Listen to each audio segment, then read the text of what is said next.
So I want to welcome everybody to our first eConnections webinar for 2021.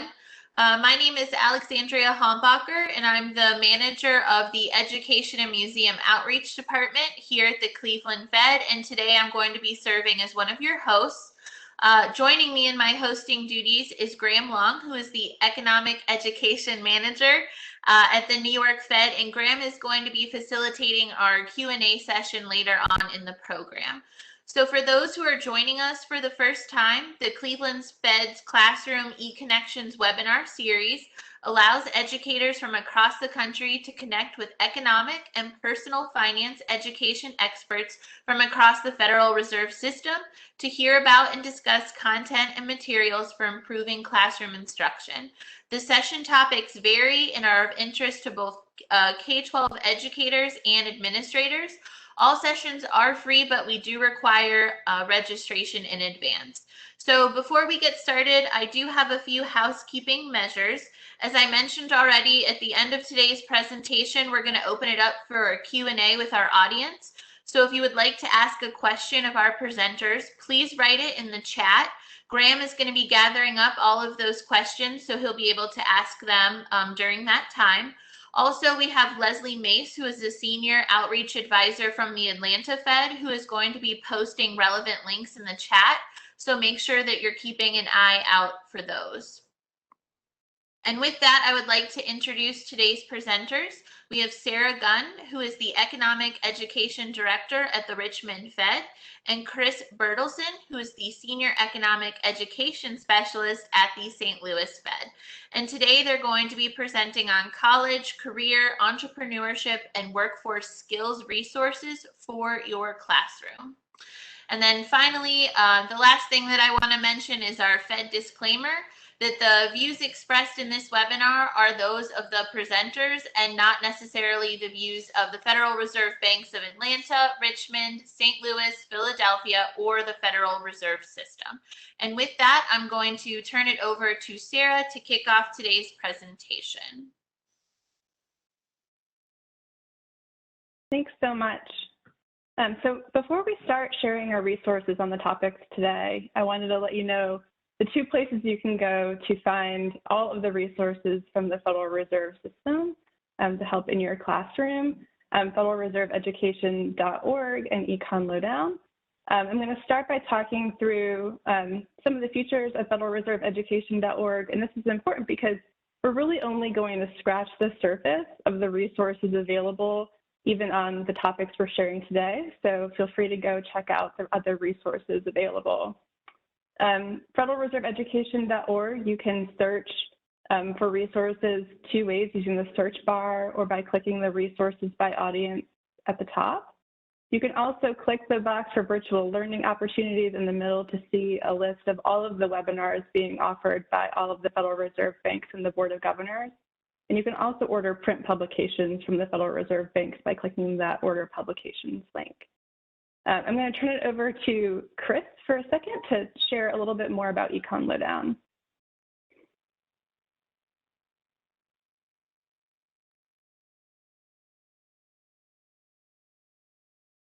Good afternoon, everyone. I'll just mention a couple of things, and then we'll return to the St. Louis Fed materials here shortly. The St. Louis Fed does have a Econ Lowdown Facebook page where we do put events, not just for St. Louis, but throughout the system, along with resources from other reserve banks that are on the Econ Lowdown website. We have partnerships and collaborative projects with other banks, and you can find those. I always like to say we don't fill up your news feed on Econ Lowdown Facebook, but it is a good way to stay in touch, as well as with the Twitter at St. Louis Fed at that handle. If we could go to the next slide, you'll see the landing page for Econ for the St. Louis Fed. There are actually two websites. Econ Lowdown is our online portal for one-to-one instruction. You can log in as a teacher at no charge, set up an account, and assign various modules, videos, podcasts, other materials to your students through the portal. I'll be showing that more later on with some videos, for example, that your students can watch and then take quizzes, and their scores are retained, and you're able to see those on the instructor side. So that's actually this website, Econ Lowdown, where you can set up an account for yourself. In addition, I'll be speaking a little bit later about making personal finance decisions. That's a set of lesson plans, 20 lessons in personal finance and entrepreneurship. I'll mention that later on. This is just a screenshot of what the portal looks like once you're logged in. I won't be going to the website live. Of course, if you have any questions, you can reach out to me, or any of my colleagues would be able to get a hold of someone at St. Louis to be able to help you with this. But from within that portal, you're able to assign all of the resources you'd want to from the resource gallery on that page. Again, any questions on that, we'll take those at the end with Graham. So we are going to be discussing, as Sarah mentioned, career and college and career planning to begin with. And just sort of to set that up a little bit, we have a polling question for you. And with that, we'll launch that question here. You see it. And then Sarah will resume here. And again, thank you for joining us. Thank you. So you can see the poll question showing up in the WebEx.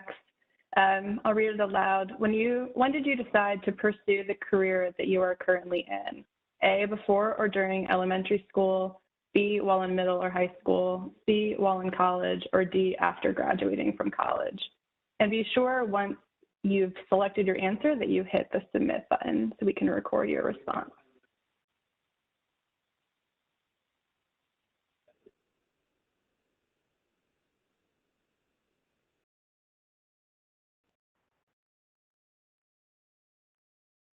Whenever you feel like we've had a good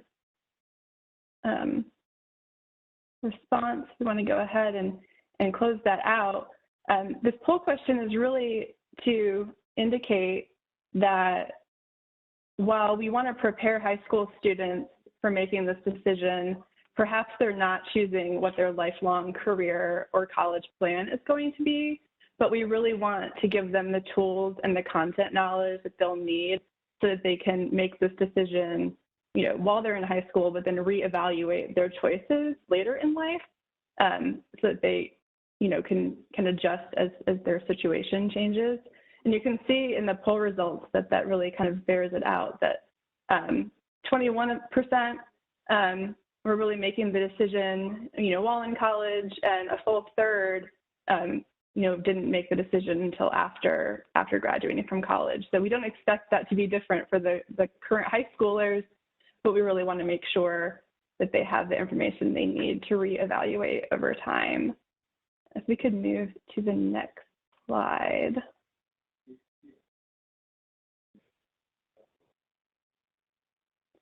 So we're going to kick off our college and career resources with an online mini course called Invest in What's Next, Life After High School. This is a resource that was produced by the Federal Reserve Bank of Richmond and the Federal Reserve Bank of San Francisco together. And we'll walk through the course goals, the structure of the course, and an outline of the 3 lessons that are included. Next slide, please.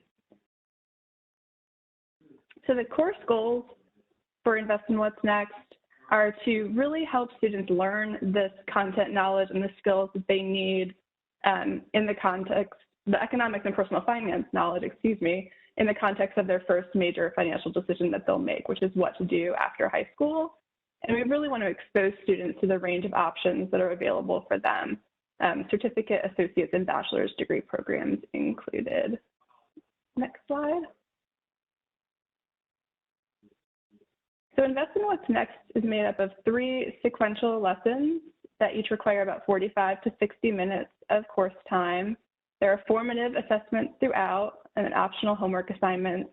And it culminates with students having a post-secondary plan and comparison documents and preparation assessment results so students can evaluate how prepared they are for the path they've chosen. Next slide, please. Thank you. You can see the 3 lessons. Lesson 1, exploring my options. Lesson 2, budgeting for my future. And lesson 3, building my plan. We start out in lesson 1 with exploring their options, with students really evaluating what they want their future lifestyle to look and exploring the 3 education paths, certificate, associate's, and bachelor's degrees that they can pursue. They also go off from Invest in What's Next to do some research using College Navigator and the Occupational Outlook Handbook to evaluate both schools and career paths. In lesson 2, budgeting for my future, students budget for their future lifestyle given the career they've chosen. They also budget for their education. So they evaluate the cost of 2 different school options. They estimate the grants and scholarships they would receive to compare the net prices of the 2 schools that they're researching, to also estimate how much they might get in contributions from their family or their own savings to help pay for college, to estimate their student loan obligations and what that might result in a monthly payment. And at the end of lesson 2, they're estimating if they will be able to balance their future budget given the student loan payment that they'll have and the career that they have chosen to pursue. In lesson 3, you can see an illustration of here. They look through the plan that they have created so far. They evaluate how their plan might shift if school ends up costing more or they end up earning less income than they expected in the future, to see how well does their plan handle change. And they evaluate their own preparedness. So 3 dimensions of preparedness: how well do they know their options, how is their academic readiness, and their soft skills. And depending upon their current grade level and how they've answered a series of questions, they get some tips on what they could do to get more prepared as they edge towards graduation from high school. And then after lesson 3 concludes, they can build and compare other plans to each other. So move to the next slide. So they can click on the plan builder at the bottom to build other plans, and I'll show you a couple of images of that in a second. They can also return to their preparation assessment over time. So if they take Invest in What's Next first in 10th grade and they revisit it in 11th grade, they will have checked off more options and they can reassess their preparedness as they get closer to high school graduation. They may also discover that they maybe were interested in one thing in 9th grade and in 10th grade they're interested in something else. They can build a new plan using the plan builder. Next slide, please. So here's an image of the preparation assessment that you see there, and they tips on what to do next. Next slide. And in the plan builder tool, they can create a PDF summary of any plan, they can create new plans, and they can compare plans. You can see an image of what that looks like here. And then we'll see what a PDF summary of their plan looks like on the next slide. And here you can see all of the information that they entered about that particular plan so far. So choosing to be an animator, the interest, education path, job, an area of study, the cost of going to school, including the grants and scholarships, and how they're going to pay for it, what their monthly budgets look like, the percent of their monthly budget that will go to student loans, how much they're planning on saving, and what their long-term potential income might be in the job that they've selected. And on the next slide, you'll see what the plan comparison document looks like. So here, a student has picked the same career path and same major, but comparing an in-state to an out-of-state school, where the net price of the out-of-state school is significantly higher than the in-state school. And so the plan comparison tool evaluates the 2 plans, and does a calculation to determine which plan has the bigger payoff in the long run based on the costs and benefits, the school cost, the opportunity cost, or foregone earnings of pursuing that education path, and the median pay for that education path, or that career path, excuse me. And they get feedback as part of that document. Next slide. There are also some related activities available to take this course off the website and into the classroom. These have been adapted and are being adapted for use in a virtual classroom as well. The human capital line sort allows students to put the careers in order based on the median income and the education level required. And then the net price student activity allows students to practice calculating net price from sticker price for the different schools and make a decision about which school they would like to pursue. Those two lesson plans are available on our website as well. And with that, I'm going to turn it over to Chris to talk a little bit more about other resources on college and career readiness. And I look forward to any questions you have about Invest in What's Next at the end of the session.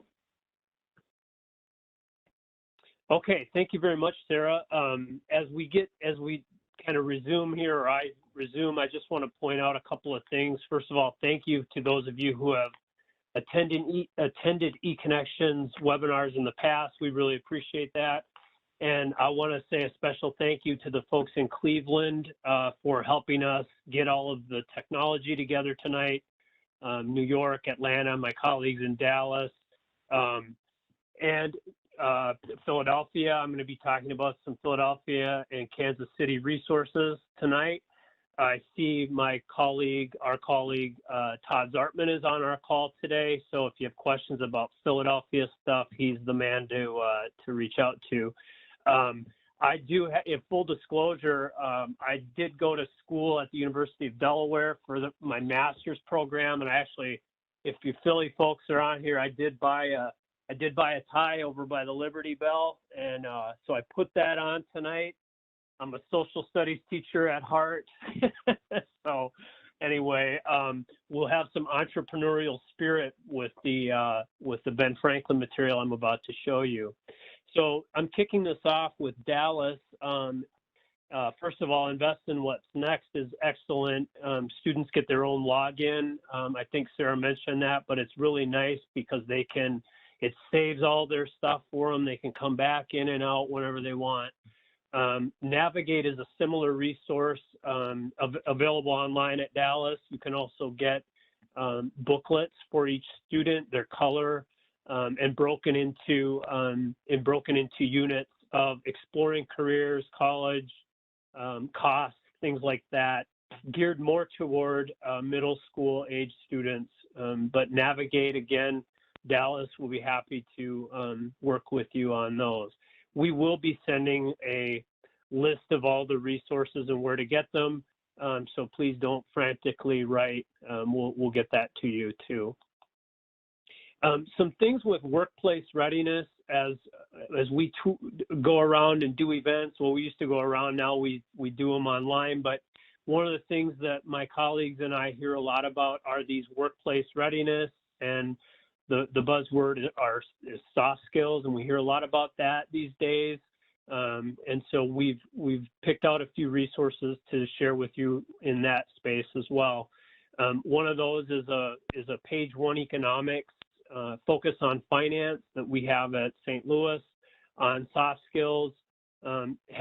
These are available behind the portal I showed at the beginning, and the students read an article, answer questions about it, and then submit that for their grade, which you would receive. We also have a video based on that topic where we took those basic soft skills, communication, workplace interactions, things like that, and created a video for it. And I'm just going to share a few screenshots here.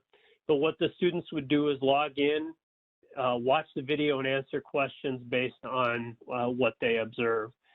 You could also certainly show the video as a class and go through it with your own questions as well. You know, full disclosure, the folks we have who do these videos for us in St. Louis are just those who happen to be in their cubicle or office at the time when we do our talent screening. But we're very happy with them. We've just got some excellent people to do these, but they're all bank employees. So this one is an interview. The first scene of this video is this young lady is interviewing for a job in IT, and the interviewer there is asking her some questions, and then students are asked, how did you think that went?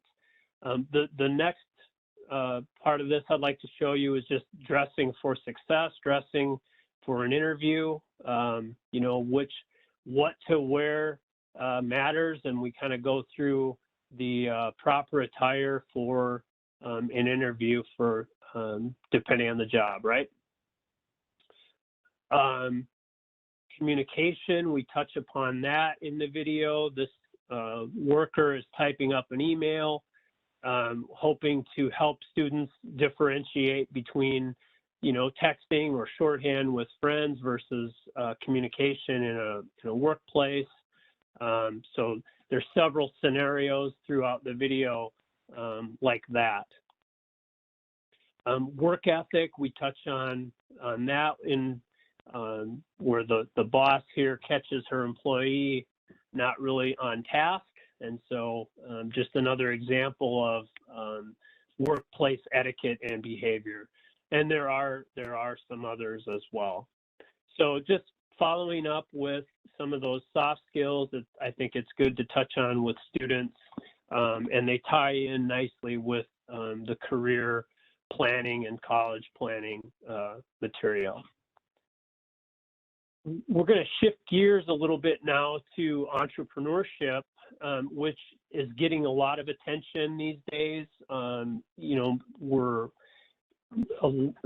a majority of our jobs come from small companies in our country, and the pandemic, of course, has shown how hard that has hit those folks. But we have a lot of resources about entrepreneurship, and if that's something students are interested in, that's also a possibility, of course. So we've picked out several resources here this evening. We're just going to show you, and I'll go through those. Again, if there's questions in the chat, you can, if you have questions, you can put them in the chat, and as well at the end with Graham. So we're going to go to this next polling question here. And if we could launch that, I'll read it out loud as Sarah did. How entrepreneurial are you? And you see the selections vary. I own my own business, considering it, some, not at all, or your other response. So let's hear from you all.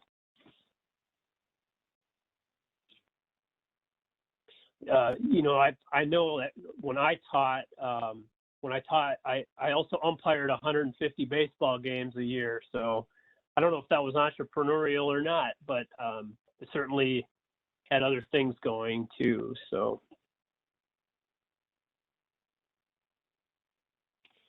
we'll see some results here when you've had a chance to answer. Okay, so we do have some entrepreneurs there, 5. Some folks considering it. So eight folks have some entrepreneurial interests and are moving that direction.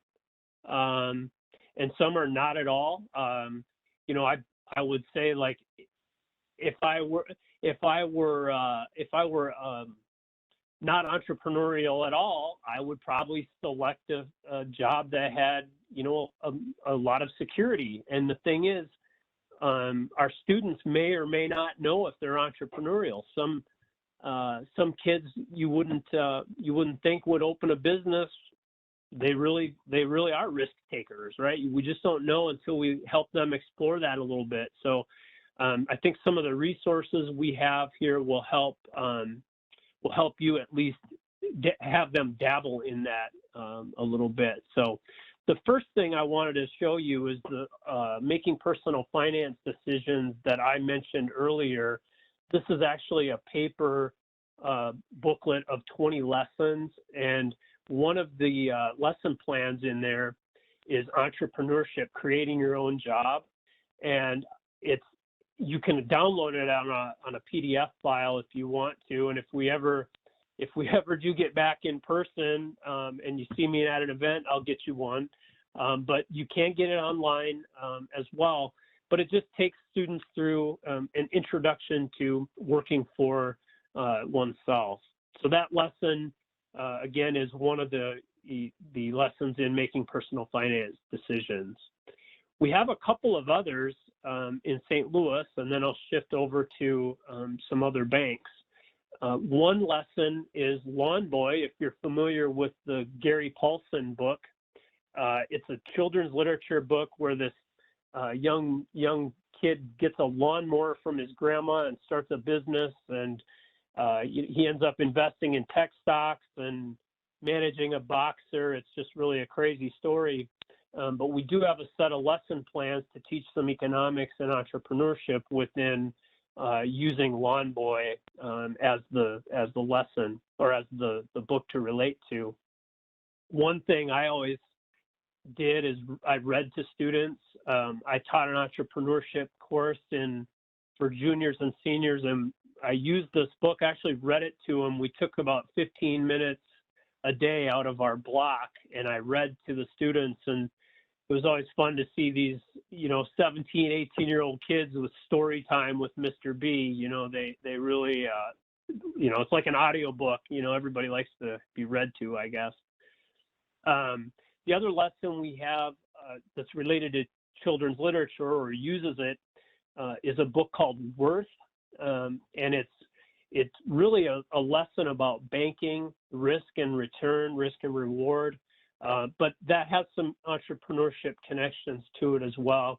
I'd encourage you to use that, especially if some of you teach U.S. history.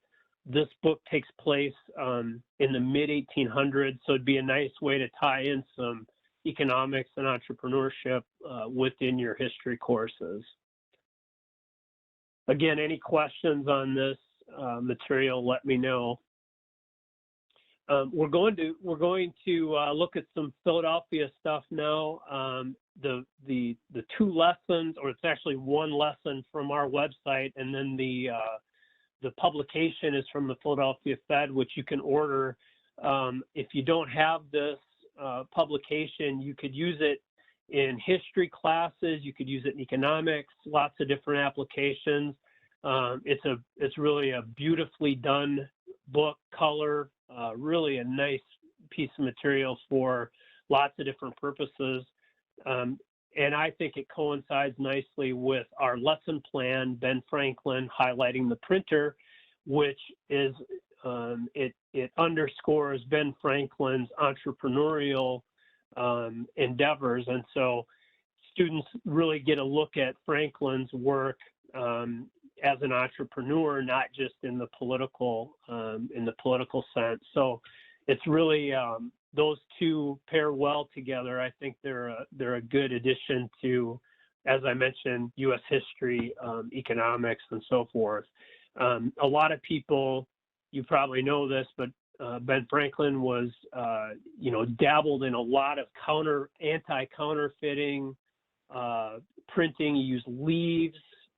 Things like that. So just really an innovative person that is affected our economy and our country, obviously. So I would order a set of those for sure.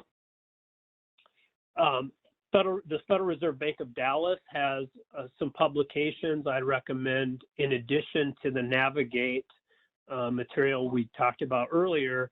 But Everyday Economics is available on their website and in paper, and you could order copies of it. Everyday Economics has really two lessons on entrepreneurship, the Great American Entrepreneur and What is an Entrepreneur. Both are, as you see there, available as PDFs, Promethean, and Smartboards. and you can order the publications from Dallas as well. Again, we'll be sending out a list of those resources. All right, so now I'm going to share some materials from Atlanta and then Kansas City. Atlanta has some excellent resources for entrepreneurship, and particularly this infographic, which you can order. My colleague Leslie Mace is on the call here. She'll be running the chat, so if you have questions on that, Leslie can answer them. But the infographics have materials and lessons that go along with them, and you can download these on the website as well as get a classroom version of it. But these are just some images of, you know, who are entrepreneurs, what they're willing to do, things like that. So the discussion of, are you an innovative or a replicative entrepreneur? So are you creating something totally new, or are you, you know, just something that's already a restaurant, you're opening a restaurant? Talks about the two different types of entrepreneurs. This piece I really like because there aren't a lot of, frankly, there aren't a lot of lesson plans in our network that go through the types of business structures outside of textbooks, right? You know, textbooks have it, but this is a really easy way to show your students, you have it in your classroom, of what is a sole proprietorship, what is a partnership, what is corporation. Really, this is clear, couple of bullet points for each, advantages and disadvantages, and a really nice way to just have a one-stop to know those structures. Business financing. This is the you know, personal funds used. You see experienced financial challenges, things like that, loans and credit, and then the impact of small business, minority-owned business, and employers. And I mentioned that at the beginning, that most of our jobs are smaller businesses. It's really an important part of our economy, and I think it's easy for us to think about the huge corporations and sort of forget about the smaller companies that that are a big part of our economy. Here is just the, you know, are you ready to do it sort of questions, researching the market, writing a business plan, funding sources, you know, the business structure, questions that entrepreneurs have to think about. So that one, again, is available. You can order that as a paper copy and online as a download as a PDF. Atlanta, if you're not familiar, has a number of bell ringers, and they're really short as bell ringers are, right? They're quick activities, you know, not a heavy lift. This is an excellent one, four corners activity that students think about characteristics as they're read of entrepreneurs, if those characteristics fit themselves. And it's a little hard to read here, but you'd put these four A, B, C, D in each corner of the classroom, and then read the characteristics and think about, have the students think about and move to where they think that they would fit. One of the nice things about the bell ringer activity, this one, is, and I'm not sure if Leslie wrote this one, but it's a really good thing to think about, is that they're going to be keeping score, you know, they're going to be moving, and then the lesson has the students keep track of who they think is the opposite of them and keep score for that person of where they are on the handout that goes along with it. So it engages them. They're kind of grading this peer that they've chosen as they move through the activity themselves. And I think that's a really nice touch to be thinking about, because we all know how particularly teenagers have their imaginary audience, right? They're always thinking about, that personal fable about themselves. So this makes that kind of it builds on that. So I think it's a good add to this lesson plan. So you'd read through these characteristics of entrepreneurs, and then the students score themselves on it. And these point scores, these are pretty typical of most entrepreneurship, what we call, efficacy scales, self-efficacy scales. But it really shows a person's entrepreneurial spirit or aversion to entrepreneurship. So it's something to show students kind of where they are, much like you did in the polling question. So different characteristics that make up entrepreneurial folks. Students score themselves in those areas. So again, this lesson, they would look at their performance in these areas with entrepreneurs, and they think about, what are the most important things that they would need to be a successful entrepreneur, and then finally some goals. And you see in the slide there that they've tied in SMART goals, which we hear a lot about, and again, that's specific, measurable, attainable, relevant, and timely. So if they wanted to be an entrepreneur, what could they do to make that happen? So again, that's available on the Atlanta Fed website. Also available are financial tips from the Atlanta Fed on entrepreneurship. You see that. We won't go there live, but I do want to just point that out, make you aware of it before we move on to Kansas City here.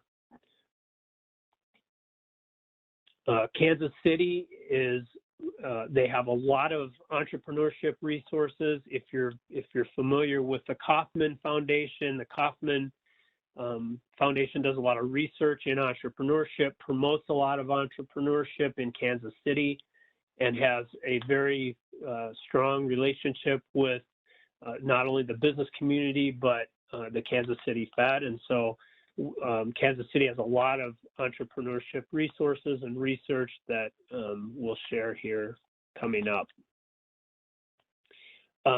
K-12 really in Kansas City resources, they're available. You can see the different breakdowns in the box of the resources.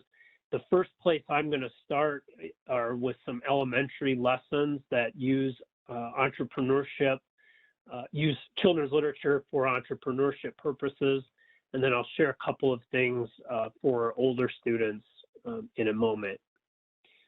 The first one is a book that's, and this is actually available on the St. Louis website as well, called Isabel's Car Wash.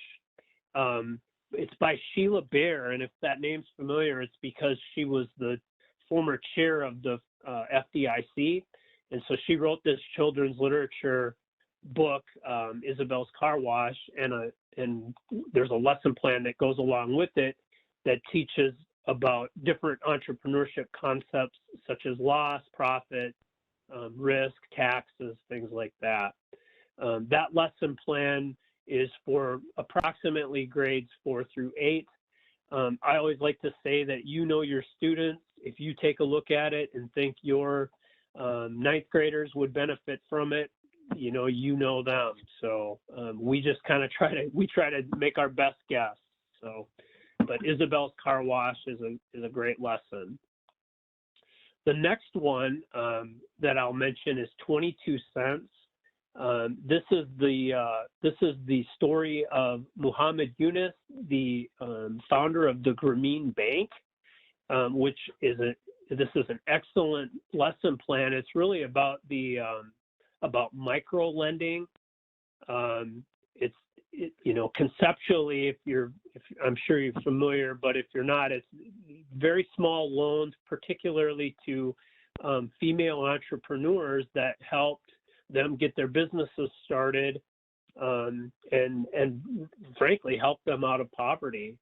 So it's really an excellent book, and the lesson teaches about loans and interest, and connects to poverty, charity, things like that as well. It's an excellent lesson plan, and this next slide here shows Mr. Yunus receiving the Nobel Prize for his work with the Grameen Bank. He studied economics and really wanted to tackle the problem of poverty. That was his interest, his research interest. Another Kansas City lesson is location, location, location. Let's start a business. This one is more high school geared, exploring the roles of the entrepreneur and traits an ideal consumer would possess. And this one, again, goes through different concepts: business, consumers, income, unemployment rate, GDP, minimum wage, things like that. If you're teaching courses in economics or entrepreneurship now, it's just really a case study of unemployment, and we have all these issues. I just read an article about how businesses are trying to hire, and there's just a lot of things to talk about with your students in all of these areas right now. The next lesson is similar to the concepts in the bell ringer activity I showed you from Atlanta. This one's called, "Are You Ready to Take the Risk?"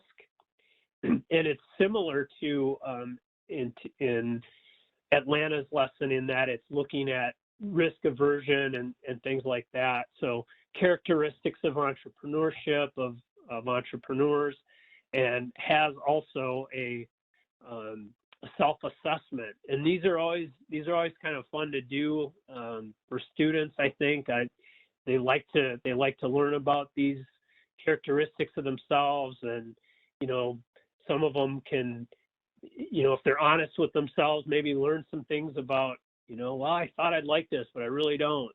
So it's an interesting lesson plan for that, and gets them up and moving out of their chairs too, because it has a little matching activity where you cut out these strips. This is it's all in the lesson plan, but you cut these strips out, and then they match up those characteristics, the talents, the entrepreneurial talents, with the description by moving around the room and finding the right ones, and then you go through the answers with them at the end. This business builder activity gets them working together a little bit, thinking about a new business idea. They can work together. They think about what's their best business idea. Really an excellent way to just get them involved thinking about this. And it's hard to read that, but they're looking for a problem and trying to find a solution to it. So whatever that is, and students, if you have the opportunity to go to, like a Shark Tank type event with students, they come up with some really good ones. So this would be a good one to do in your class, to have students come up with some of those ideas. I mentioned that the Kansas City Fed works a lot with Kauffman. They've done a lot of research. There's a study here. I put the link for it. The Case for Youth Entrepreneurship. This is a big project, a lot of research. I don't have time to show it to you and all of that, but I think if you're thinking about adding an entrepreneurship component or a class, this is a good resource. Students are really interested in this, and you see some of the on the chart here, junior achievement, Kauffman, and Entrepreneur in Youth, the 2007 and 11 studies. Students are interested in this topic. So it's really, this study is a good way to get some interest and to learn about their interest in entrepreneurship. The other thing Kansas City has are, they've done research on businesses owned by Black women, and that study is here as well. Really very interesting statistics. I just pulled this screenshot just so you could kind of see that. 49% of Black women who own businesses are 35 to 54. Half use savings, family savings, and 38% are a newer firm, 3 years or less. 37% have a bachelor's degree or higher. You know, one of the things that I think it's still true, it was true a few years ago, but most people who start businesses also have an education. The majority do go to college or and get a master's, many of them. So you know, a lot of folks do start their own businesses after college. So that's something for students to think about too. Their college major may pique interest in something that they'd want to open their own business in. So with that, I'll just share with you, as I mentioned, that these resources are from the banks listed here: Atlanta, Dallas, Philadelphia, Richmond, and of course, St. Louis. And I'm going to turn things over to my colleague Graham in New York and see if we have questions. So thank you very much. All right. Thank you both to Chris and Sarah for your presentation today. Hi, everybody. My name is Graham Long, and I'm Associate Director of Economic Education at the Federal Reserve Bank of New York. And I'm excited to be the one that gets to take your questions and pick the brains of our panelists a little bit and find out more about these materials. The first question that I have here is one that's near and dear to my heart back from my days when I was in the classroom. Is so how much these resources, all these things that you've shown, how much do these things cost? Like, what do I have to do to go to my department chair and say, hey, how do we order these things? What do I need to be prepared for in terms of cost?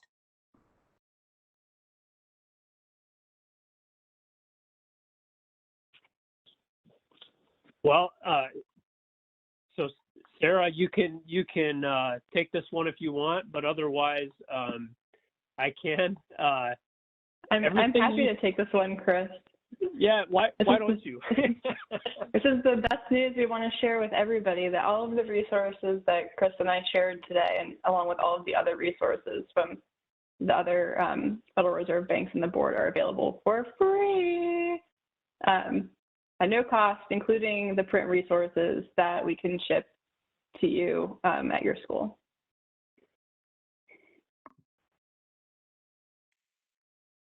Okay, so all of these materials that you just saw, you can download, you can have shipped to you, everything else. So I guess maybe a follow-up to that is then, okay, so the Federal Reserve is making all of these materials available for free to teachers. Why does the Federal Reserve have a vested interest in personal finance education, in career education, in career development, right? When I think Federal Reserve Bank, I think about things like that. Like, what interest do you have in making sure that these materials get out there and that students are aware of personal finance? So for that one, I'll start and then anybody can chime in here. But one of the things in President Bullard's view in St. Louis was just that an economic education program helps increase economic literacy, and economic literacy is good for the economy, right? So I always use the example, you know, if you don't know what an adjustable rate mortgage is, you probably shouldn't sign one, you know. And so what we're trying to do is we're trying to equip teachers with resources that they can use to help their students make better financial and economic decisions. One thing I do have to say regarding the resources, the books themselves are not free on the website. The lesson plans are. We can't actually use like a YouTube video of the author reading or something, but you could if you found that. That's one way. If you don't want to order all the books, you could order one and do story time with them as well. But I did want to clarify that, and thanks, Todd, for pointing that out to me.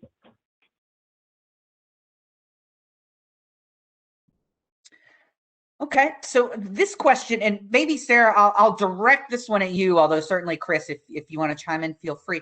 How do you see something like, let's say, Invest in What's Next, best being used in a classroom? Is it something that you would assign to students to do individually? Is it something you'd project on the smartboard and everybody do it together? Is it an extension activity? Is it your curriculum? What implementation methods do you recommend for teachers to use it with? That's an excellent question. So Invest in What's Next requires the students to create their own individual account. As Chris mentioned, that allows the Invest in What's Next to save students' responses and create an individual experience for them. So I wouldn't recommend it to be something that could be projected to the front of the class and done as a group. But aside from that, it's really flexible. You can have students work on it in class,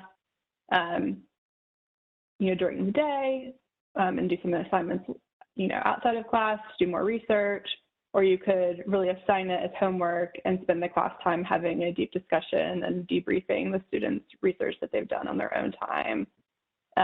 It's very flexible that way. There are the related activities that allow for a kind of active learning in the class to, introduce the concepts aside from what they're doing in the course itself. And there's also videos embedded in lessons 2 and 3 that are available in the For Educator page of Invest in What's Next. And those could be, displayed in the front of the class and watched as a group along with discussing them that way. So the For Educator tab at the bottom of investinwhat'snext.org, when you go, has a lot of resources and more explanation on the implementation guides and extension activities that you can use as well.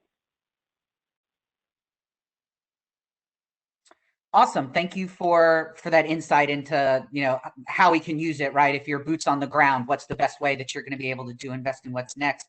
Speaking of boots on the ground, we're getting some questions from folks. The new reality of boots on the ground, right, is, learning management systems and Canvas and Google Classroom. So I was wondering, whether it's Invest in What's Next or any of the things that you presented, Chris, from some of the other banks, do any of those things on Econ Lowdown or something like that? Is there good integration or an ability to use them in a virtual environment? Would some of the PDFs be something that you could put on something like Canvas or Google Classroom? Can you talk a little bit about the current educational environment and how these resources fit in for our teachers? So, Sarah, if you know with the other banks, please let me know. I can speak for Econ Lowdown that we are fully integrated with Canvas. And if schools use Canvas, you can reach out to me and I will connect you to the IT folks to integrate that within, so you can use Econ Lowdown within Canvas. I think Blackboard is next. Don't quote me. It's either Blackboard or Schoology, but we are going to be integrating additional LTI systems here. So that's coming for Econ Lowdown. As I mentioned, a lot of the Econ Lowdown materials include stuff from all over the Fed system. So there might be other things. There might be things from other banks that are already in there, and you can use them within Canvas. We have a Google Classroom website for our children's literature lessons that many of the lessons have been adapted. So you can access those lessons, handouts, and things through Google Classroom on our website. Sarah, did you know about other banks or your materials? I'll speak to Invest in What's Next first. And unfortunately, right now, it's not integrated into a separate learning management system. It's only on investinwhat'snext.org, but we're working to actually get it included in Econ Lowdown at some point in the future. And I think Richmond has other resources available on Econ Lowdown as well. And I know, that's, as Chris said, that's true from some of the other reserve banks as well. So I think that's going to be our one-stop shop for LMS integration going forward. Got it. So maybe a content question, if that's okay. What, in y'all's experience, what is the most maybe pressing or current personal finance, career development topic that students maybe really need to be aware of, right? Coming out of COVID and everything else. Is there a particular topic within the Invest in What's Next, or a particular topic within Econ Lowdown that you think like this is particularly timely for students to know in the current environment?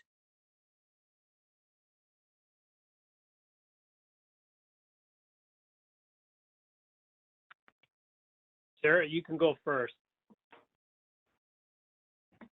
That's a tough question. I think the biggest thing, in my opinion, as students, especially related to this college and career decision, is to think through like how the workplace might be changing in the future, and really kind of evaluating with that new lens the choices that they're going to be making about the path that they want to pursue, and thinking critically about their own preparedness for pursuing higher education going forward. So I think that's, we're kind of learning along with everyone else what the future of work is going to be. So it'll be an interesting transition for all of us. But I think that's the biggest thing that students should be keeping in mind as they're making the decision about what to do next. But Chris, I'm curious about your thoughts.